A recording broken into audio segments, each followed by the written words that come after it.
चलाता था, अर्जुन जब तीर चलाते थे तो कर्ण का रथ 300 कदम पीछे ढकेल जाता था। तो कृष्ण भगवान केवल मुस्कुरा के चुप रह जाते। और कर्ण जब तीर चलाता था तो अर्जुन का रथ जो है वो 3 कदम पीछे चला जाता था। तो कृष्ण कहते थे वाह कर्ण वाह। ऐसा एक बार हो गया, 2 बार हो गया, 3 बार हो गया। अब अर्जुन को आ गया गुस्सा कि हमारे साथ है कि उसके साथ है। मतलब हम मार रहे हैं तो दूर तक जा रहा है 300 कदम, तो कुछ नहीं बोल रहे, मुस्कुरा रहे हैं। अब वो 3 कदम ढकेल रहा है तो बोल रहे हैं वाह कर्ण वाह। अर्जुन से नहीं रहा गया, कृष्ण से पूछ लिया ऐसा क्यों। कृष्ण भगवान ने जो उत्तर दिया वही बात मैं आपको गुरुदेव को साक्षी रख के कहने जा रहा हूं। कृष्ण ने कहा अर्जुन तुझे बड़ा गुमान है ना, बड़ा गुमान है कि बहुत ताकतवर है, गांडी उधारी है, परम विजेता है, जबकि तेरे रथ पर स्वयं तीनों लोगों का स्वामी साक्षात मैं बैठा हूं और पताका पर बजरंग बली अजर अमर विद्यमान है। लेकिन देख तो उस कर्ण का प्रभाव कि फिर भी तुझे 3 कदम पीछे ढकेल दे रहा है। अगर ये दोनों न होते तो तेरी कई पीढ़ियों का पता नहीं चलता, इतना ताकतवर है वो कर्ण।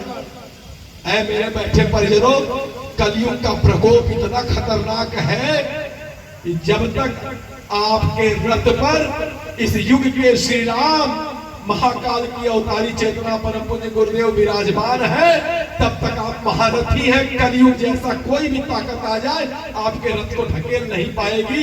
लेकिन गलती से भी अगर रथ से उनको उतार दिया तो पता भी नहीं चलेगा कि कलयुग कब हमको बर्बाद करता हुआ चला जाएगा। मैं निवेदन करूंगा कुछ भी करिएगा अपने रथ से उनको उतरने मत दीजिएगा, अपने जीवन में उनको बनाए रखिएगा। कभी गलती भी हो जाएगी, त्रुटि भी हो जाएगी तो वो संभाल लेंगे, लेकिन रथ से उतार दिया तो ये कलयुग का प्रभाव इतना खतरनाक है कि कब डस लेगा। गुरुदेव के शब्द है, मुझे डर है कि मेरे बच्चों को कहीं कालनेमी और सुपर्णखा चुरा न दे जाए। बहुत खतरनाक स्थिति है।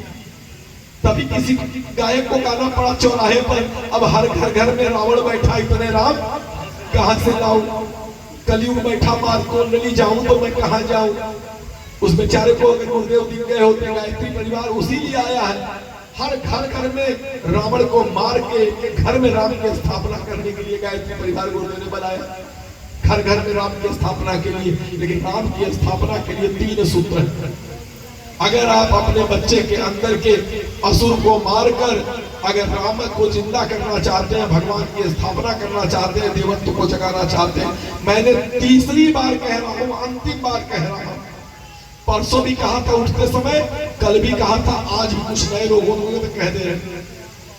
गायत्री मंत्र आपके प्रेशर कुकर की सीटी है जो आपके बच्चे, आपके परिवार के लिए आवश्यक प्रेशर को बनाए रखेगी, अनावश्यक प्रेशर को बाहर निकाल देगी।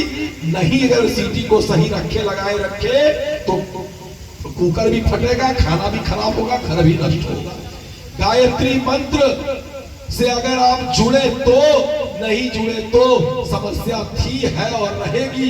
मैं आपको झूठा वादा नहीं करके जाऊंगा कि आप गायत्री के साधक बन गए तो आपके जीवन में कभी कोई समस्या नहीं आएगी। बेकार की बात है कि आप उपासक बन गए तो समस्या नहीं आएगी। लेकिन एक वादा कर रहे हैं, गायत्री मंत्र से नहीं जुड़े तो छोटी से छोटी समस्या आपको मिटा देगी, और गायत्री मंत्र के साधक बन गए तो बड़ी से बड़ी समस्या को आप मिटाते चले जाएंगे। समस्या नजर नहीं आएगी। जीवन में समस्या थी, है और रहेगी। मैं झूठा वादा इस मंच से नहीं करूंगा। नहीं साहब, जब ये कल से जिंदगी में कोई समस्या नहीं बचेगी, प्रारब्ध है तो उसे भोगना पड़ेगा। लेकिन इसके लिए 3 शब्द, आइए प्रवेश करते हैं। 3 सूत्र, 3 बीज जो आज आपके अंदर बोया जा रहा है बड़ी गंभीरता से। इसी के लिए 3 दिन कथा चली है। पहला बीज है जो आपको ये ऋषि दे रहे हैं।